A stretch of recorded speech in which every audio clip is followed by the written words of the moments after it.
अरे सविता, ये क्या बात हुई? दो दो बहुएं घर लेकर आई हो और दावत बस एक ही दोगी? ज्यादा दावतें उड़ाने की उम्र नहीं रही आपकी। आप तो चुपचाप मेरी बहुओं को उनकी मुंह दिखाई का लिफाफा पकड़ा दो। अरे ऐसे कैसे? पहले बहुओं का मुंह तो दिखा। हाँ हाँ, क्यों नहीं। अब बेटा घूंघट ऊपर कर लो दोनों। सविता के ऐसा कहते ही दोनों दुल्हनों ने अपने अपने घूंघट खोल दिए और फिर बहुएं तो बड़ी सुंदर लाई है सविता, और लेकिन इन दोनों के नाक नक्श काफी मिलते जुलते लग रहे हैं।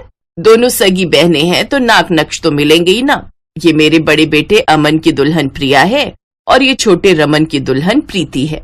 अच्छा, तो एक ही घर से लाई हो बहुएं, ये भी बढ़िया है। सगी बहनें हैं तो हमेशा मिलजुल कर रहेंगी, वरना तो आजकल जेठानी देवरानी एक दूसरे का गला काटने को तैयार हैं। कमला काकी की बात सुनकर सविता को बड़ा अच्छा महसूस हुआ। वो इस बात को लेकर निश्चिंत थी कि उसकी दोनों बहुएं उसके घर को स्वर्ग बना देगी। दोनों सगी बहनें थी तो लड़ाई झगड़े का तो कोई सवाल ही नहीं था। और फिर करीब 2 हफ्तों के बाद, देख प्रीति, ये हमारा ससुराल है, यहाँ तो कम से कम थोड़ी तमीज रख। अब मैं तेरी बड़ी बहन होने के साथ साथ तेरी जेठानी भी हूँ। हाँ तो मैं क्या करूँ? आरती की थाली लेकर आऊं तुम्हारे लिए? देखो दीदी, मायका हो या ससुराल, मैं तुम्हारी धौंस कहीं नहीं सहूंगी। मैंने कब धौंस जमाई तुझ पर? बस जरा से बर्तन धोने को कह दिए तो इतना मुंह चला रही है। एक बात बताओ, तुम क्यों नहीं धो सकती बर्तन? हर रोज मैं ही क्यों धोऊं?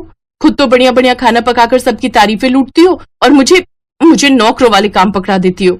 चुप हो जा, कुछ भी मत बोल। और खुद खाना बनाकर भी ना मैं तेरा ही भला कर रही हूँ। पता है मुझे कि कितना बढ़िया खाना बनाती है तू। ये सब ठीक उस वक्त हो रहा था जब सविता पानी लेने के लिए रसोई में आ रही थी, लेकिन दोनों बहनों की बातें सुनकर बाहर ही रुक गई। अब तो उसका गला और भी सूखने लगा और फिर, अरे माँ जी, आप कुछ चाहिए था आपको? हाँ, वो पानी चाहिए। सविता का इतना कहना था कि प्रिया और प्रीति दोनों ही पानी का गिलास लेकर सविता की तरफ दौड़ पड़ी और इस हड़बड़ी में दोनों आपस में टकरा गई। पानी के दोनों गिलास उछलकर सविता के सिर पर जा लगे। अरे बस करो तुम दोनों, सगी बहनें होकर भी जानी दुश्मनों जैसे लड़ रही हो। क्या सोचा था और क्या हो गया? हे भगवान, अब क्या होगा मेरे घर का? सविता की चिंता जायज थी क्योंकि प्रिया और प्रीति में सुलह होती नहीं दिख रही थी। सविता के कहने पर इन दोनों के पतियों ने भी इन्हें समझाने की कोशिश की, लेकिन उससे तो मामला और ही बिगड़ गया। अच्छा, पहले माँ जी और अब आपके भी कान भर दिए मेरे खिलाफ। सच में बड़ी चांडाल है, जब घर के कामों में मेरी बराबरी नहीं कर सकी तो ये सब करने लगी। दीदी मुझसे जलती है, ये बात तो मैं हमेशा से जानती थी, लेकिन आप भी उसी की साइड ले रहे हो जो आपकी पत्नी को हर वक्त नीचा दिखाना चाहती है। दोनों बहनों की बातें सुनकर उनके पतियों ने भी माथा पीट लिया और हर बीतते दिन के साथ दोनों बहुओं के झगड़े बढ़ते ही गए। और फिर एक दिन, तू सच बोल रहा है रमन? खा मेरी कसम। हाँ माँ, डॉक्टर ने भी कंफर्म कर दिया है, प्रीति माँ बनने वाली है और आप दादी।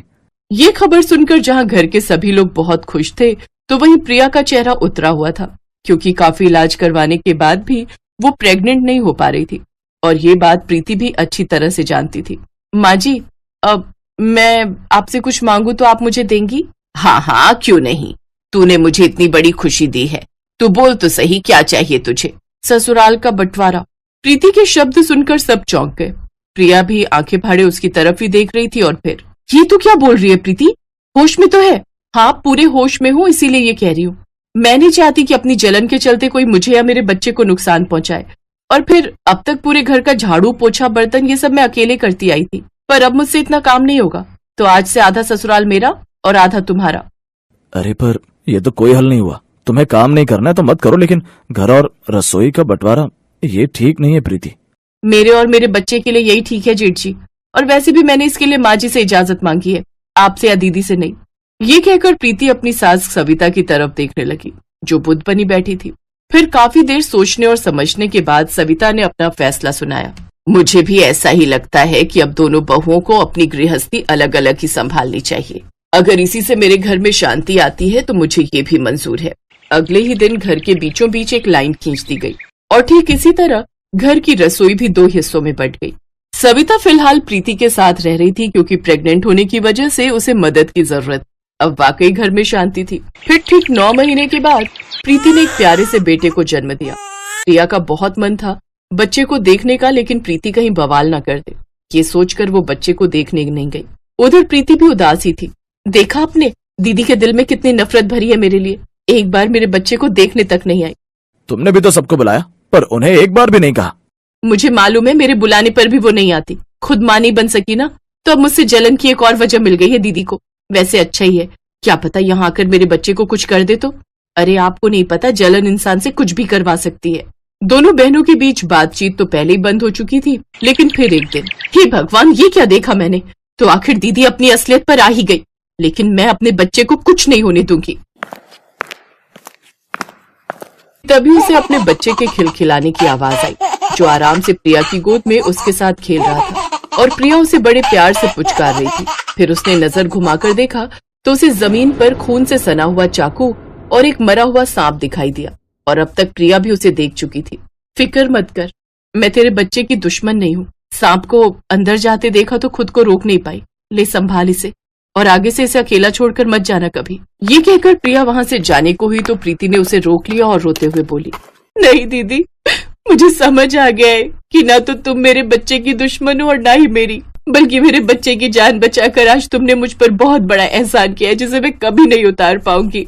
चुप कर, बढ़िया ही एहसान चुकाने वाली।